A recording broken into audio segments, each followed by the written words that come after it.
closed doors, or even behind iron walls,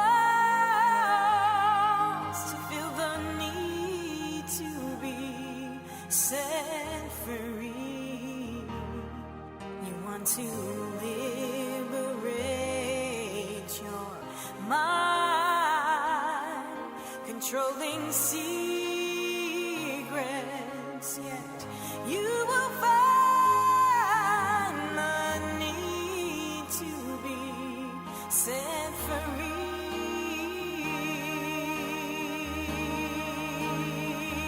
And the Lord says, captives be free, just come to me. I'll break those chains that hold you down. Hi everybody, welcome to Heroes of Hope. This show has been designed to be able to bring to you different churches, organizations, political field of people that are working together to combat against this drug epidemic here in Staten Island. We want to be able to not just raise awareness, but also promote all the different organizations so that you know where these organizations are, who the people are that are working in these fields, because we want to embrace everyone here in Staten Island. So Heroes of Hope show is something that is designed specifically to inform you more about what's going on. Today we have something really exciting that we're going to be doing. We're going to be talking with Pastor Steve Martino from the Movement Covenant Church in New Dorp area. And hey, What's up, man? bless you, my brother. Me and Pastor Steve are good friends. We go way back. We had a great adventure during the Hurricane Sandy era, and we worked together in a tremendous way. And I'm so glad to have him today in reference to what's going on, not only with what he's doing through his church, but also what his church has established also. And so today, the first thing I guess would be for you to be able to let the people know more about yourself. Sure. Thank you, Joe, for having me on this program. I'm really excited to share with you guys and just be a part of what God is doing here on the island. I'm a father of four. I've been married for 17 years to my beautiful wife, Melissa. I've been pastoring on this island in some form of capacity as a minister, whether it be to youth, families, and now a church planter, which means someone who starts a church from scratch. Been doing that for the past 20 years. I have an MBA in finance from the University of Michigan. I was on Wall Street as a trader for 11 years, and we've transitioned from Wall Street to Main Street and dealing with the ministries here on Staten Island. So we're excited. And you're a native Staten Islander. For the right? most part, yep. Grew up here. Pretty awesome. So being a native Staten Islander, what are your concerns about this drug epidemic? How you see what's been happening and all the articles and different statistics that we've been getting? Well, I think the biggest issue is that it's been a silent problem. It was a one shore problem for such a long time. It was something that we considered a North Shore issue.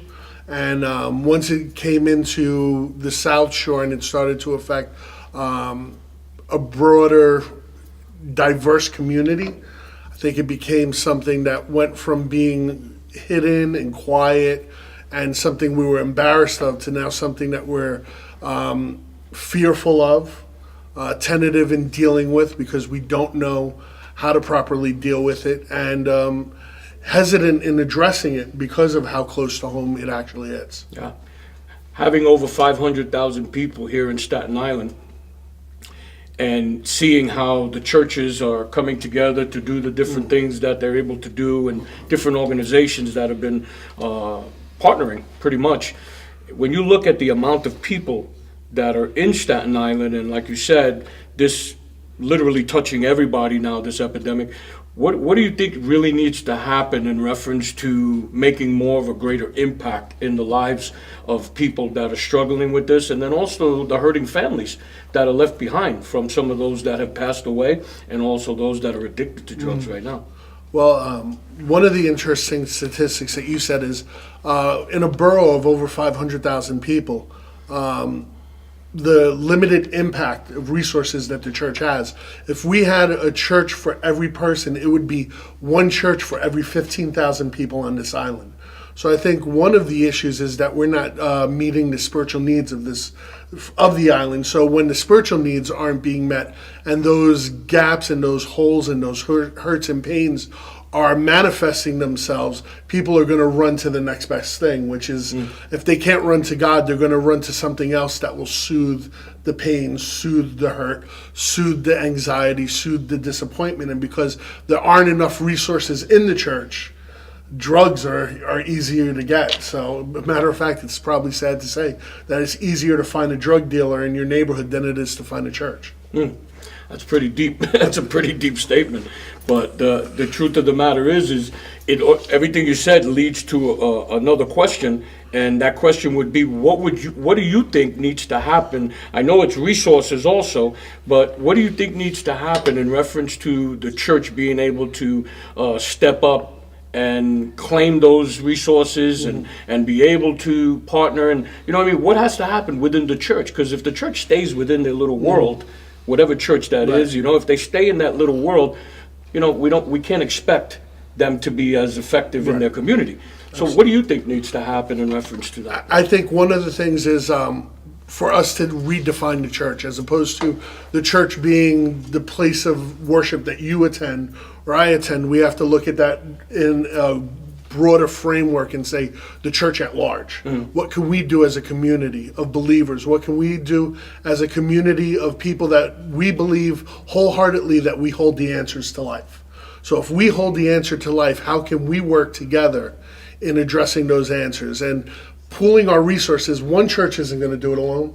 One ministry is not going to be able to do it alone because of the amount of people and the underserviced nature of the church. I think we need to come together in ways that are both practical, pragmatic, and also applicable to the lives of people.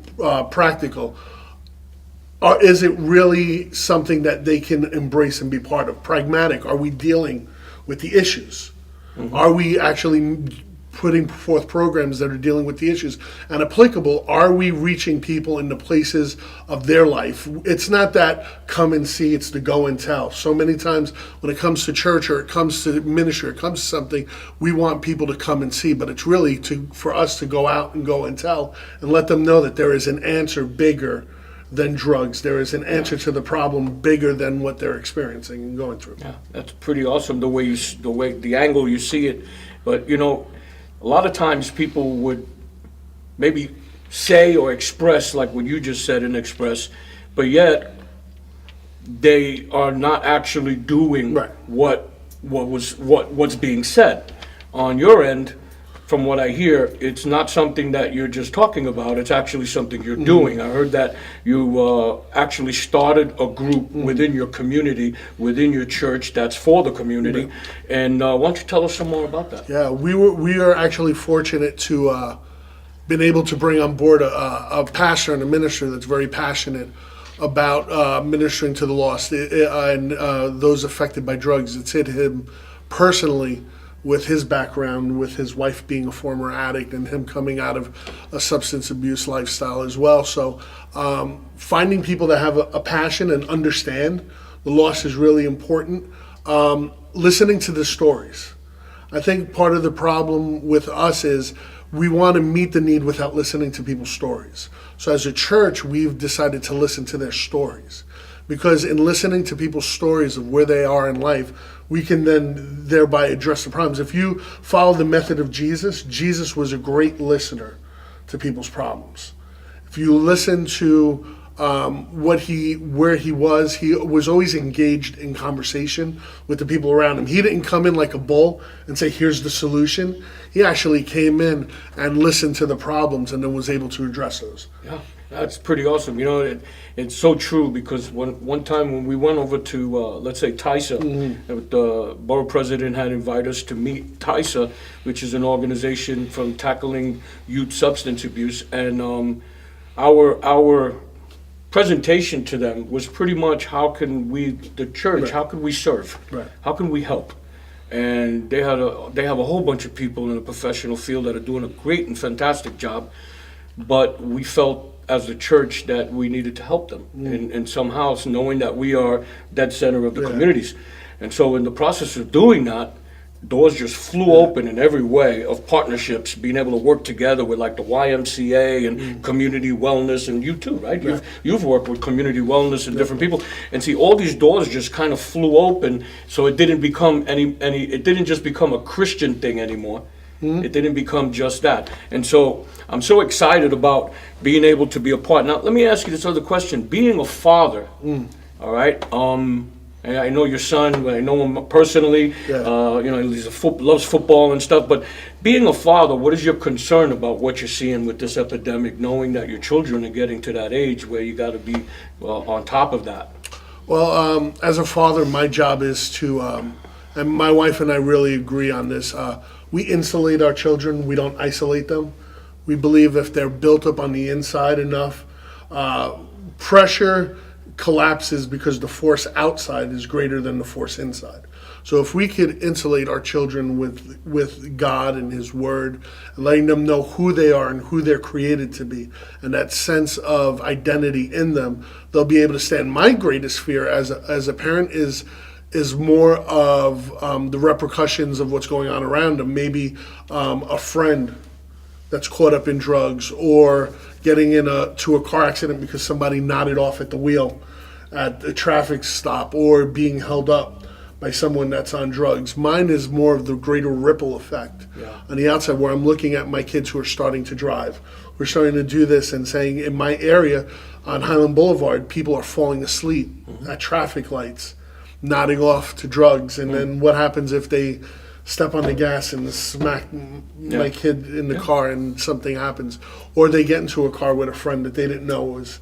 So my job as a parent is to insulate them, and my concern as a parent is the dangers of the environment that this is cultivating around them, and what we see that's happening around them. Awesome. For 60 seconds concerning Movement Covenant Church, we're going to have the representative of your Restore program with us in the second session of this episode. But if you want, I'd like you to say something to the viewers in reference to the Movement Church in the community you're in. Give them a word of encouragement in reference to what's going on there at your church.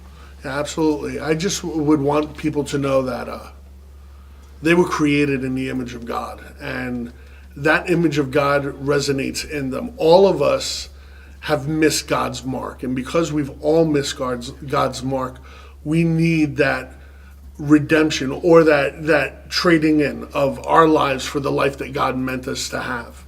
So as we view Jesus as the one who allows us to trade in our life for His, that new life begins to produce a new identity. So if we can find and we could reach that identity, who God made you to be, that's something drugs can't give you, that's something affections of people can't give you, it's something money and work can't give you. The only thing that will complete you is you becoming the men and women that God created you to be. Thank you. Awesome. Stay in tune. We got a second half to this episode. Hi, everybody. Welcome back to Heroes of Hope. Today we've had Pastor Steve Martino from the Movement Covenant Church, and we had a great time together having this conversation. But he mentioned to us that they also had a program that they've created there at the church. And Reverend Frank is with us right now, which is the one that's actually facilitating that group. And so we're going to first just make mention, Frank, Pastor Frank, why don't you share with the people more about yourself before we get into the deeper part of this interview? Sure, absolutely. I'm originally from Queens, New York, specifically Flushing. My wife, beautiful Stephanie, married 7 years, product of Bensonhurst, Brooklyn, so she and I are actually transplants here. We have 3 children, Frankie, David, and Mia. Been here for most of our lives, even though we've moved from other places. Ministry-wise, I always kind of felt like I was definitely called, probably one of the only kids who wanted to wear a collar, and served about 4.5 years at Reformed Church of Prince Bay, went to New Brunswick Theological Seminary working on MDiv, which is still in process. From them, had a friend of mine who actually, originally from Staten Island, church planter, asked me to come on board. I was ordained under him, served as the care pastor there about 2-3 years, then felt it was kind of time to move on. Now I am at Movement Covenant Church, where I serve as both the discipleship pastor and the recovery pastor, which ties into directly what we're speaking about today, which is recovery and the Restore program. It's awesome. Pastor Steve was telling us that, he had a great interview with him, and he was giving us insight about, the way he perceives what's going on with this drug epidemic and things like that. But then he also, we're grateful that he didn't just give us an insight of what he saw, but that you guys have actually been doing something about it. And I'm grateful for that. I mean, we know that prayer leads to action, right? Yeah, absolutely. And so that's pretty awesome. But this program is called Restore, am I right? Yes. And why don't you share some more, with us in reference to what is this program, how does the program work, and things to that effect. Yeah, sure. I think the name was just birthed out of the fact that we know that addiction actually destroys lives and that they need to be restored. Okay? So that's where it was birthed from. Steve earlier alluded to the fact about being created in the image and likeness of God. When I was asked to come out and create a vision statement for the ministry, it was like, that all people, we believe, are created in the image and likeness of God. As there are three persons in God, Father, Son, Holy Ghost, there's three components to us: physical, spiritual, emotional. All three of those need to be whole and in balance in order for the person to function, be healed, and so on. And so we do that at the program, just so you know, based on the principles, proven principles of the 12-step, which are faith-based, whether people want to admit it or not. They always were, until we got politically correct and removed Jesus out of the picture and then said higher power. So we feel now we're going back to basics, where we're removing higher power to a degree and naming him. And so really, he's the person who restores lives. He's the person who heals. But we use the proven principles of Alcoholics Anonymous and so on, using the 12 steps. Our program, Open 12-Step, runs consecutive year-round. We may have a 2-week break in between, but we work on the steps week after week. We have speakers that come in, share their testimony, and I think that's where really people draw hope from, is hearing that, look, that happened to them, it could happen to me too. Yeah. When you think about 12-step, I always had this thought in mind, getting around people in recovery and those that are a part of the traditional 12-step, which if it's working for them, hey, listen, I'm glad for them that Right. it's working. But I asked a few people that are in the traditional 12-step, who is your higher power? Right, yeah. And they told me God. And so my next question was, well, do you know him? Have you been building a relationship with your higher power? Yeah.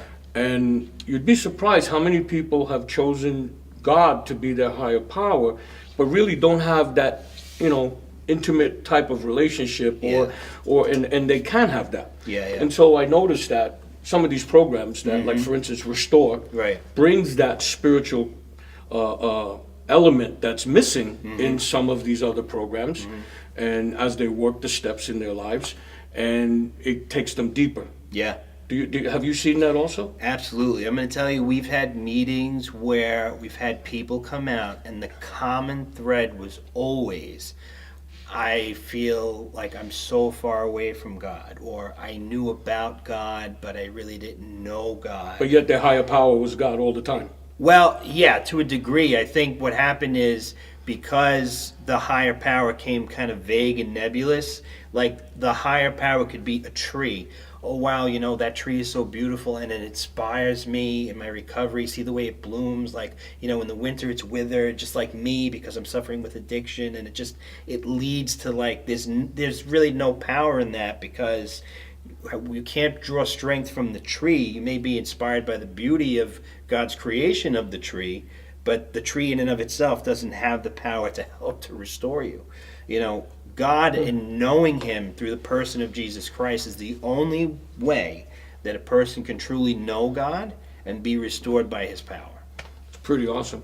A lot of times people would listen to something like this, and if they find themselves on the other end of it, they might feel, a little insulted or a little offended, and none of these things that are said and things that are shared are to offend or insult anybody, but it's to make us think, right? Yeah. You know, it's like sometimes things that make you go, and kind of dwell on those thoughts. And so we hope that our viewers do that they Yeah. would hear what's being said and kind of think about it. Yeah, yeah. And go deeper in the thought of what if they went a little deeper in their higher power, in Yeah, understanding the God that they're talking about, and we know it to be Jesus Christ. So let me ask you this other question. Not many people would want to get involved in this type of a ministry, this type of a program, this Yeah. type of a system, no matter what you think of. Yeah. This is high maintenance. Yeah, without a doubt. This is a lot of work in reference to touching the lives of people, working with people, people relapsing, and all these different things that go with it. It's not a you check in, check out ministry. Absolutely. You get phone calls at 3 a.m. Yeah, yeah. You know, you're always there trying to help people. What in the world Yeah. would want you to turn around and do something like this? Where did the passion come from? What inspires you to yeah. want to do it? You know, Right. Well, I laugh not because it's funny, but it's just the truth. Everything that you hit on, it's like, well, you got to be crazy to want to do this because of really what's involved. As for what inspires me, again, I think Pastor Steve earlier alluded to it. My wife Stephanie is a recovering heroin addict. She is now over 10 years clean. Never thought that she was ever going to become a heroin addict. Because of her experience, her testimony, and even my own experience. I mean, like, I always said that I would have been a fantastic drug addict because of the behaviors. Like, it was like if I was into alcohol, it was like constant and extreme. Marijuana or spending money, it's like addict-related behaviors. The closest that I ever had really being steeped in drugs is I had a love affair with Xanax. Went through a really bad time in my life and just wanted to escape. And so, like, it started off with the prescription said, take 2 a day, and I interpreted that as, well, I can take 2 at a time, maybe twice a day, and realizing, like, how quickly you get absorbed and sucked into it because of the pain that you're experiencing. And so having come out of that, seeing my wife come out of that, and seeing where we live and the people that we're meeting. I mean, I live on Saginaw Avenue right by the detox. My neighbor's in the program. I meet people off the street like on a daily basis. And, it's really tough to see people like broken in tears, like, I can't live like this anymore. And knowing where you were and where you are, that it's possible. And so our greatest responsibility is to dispense the hope that we've been given and be able to share that with other people, to give them a chance. So that's pretty awesome. So you're provoked. yeah, absolutely. You know what I mean? What you've received, you have to give back now. Yeah, 100%. And that's pretty awesome.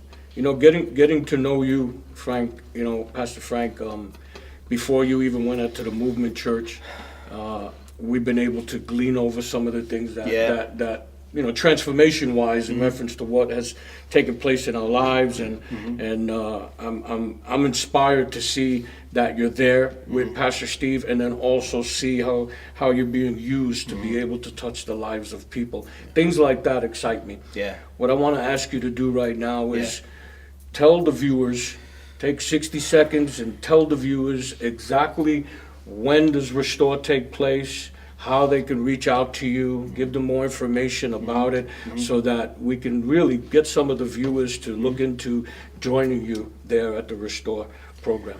Absolutely. So just so you guys know, we are located at 57 Cedar Grove Avenue. Restore meets every Monday night at 7 p.m.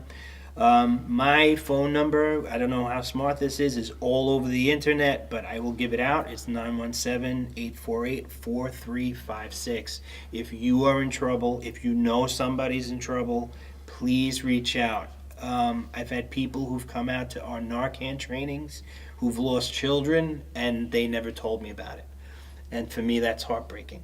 And I don't want to see this continue to be perpetuated because of the stigma. So. Well, You heard it here today. This is what's taking place at the Movement Covenant Church, and we are tremendously excited to be able to work together with such awesome ministries, organizations throughout Staten Island, even the officials, the political field that are joining us and being a part of it. You know, here at Heroes of Hope, we are not trying to do something by ourselves. We're trying to work together with everybody to make a difference. So tune into the next episode. God bless you, and we're praying for you. Bound by shame and bound by pain, the Lord came to set you free.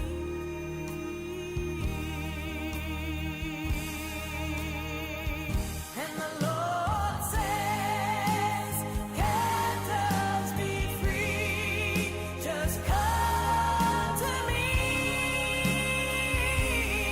I'll break those chains that hold you down. A life of freedom you never known. When the Lord calls you His own, captives be free.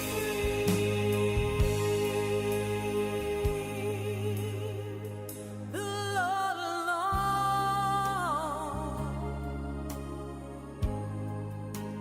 holds the key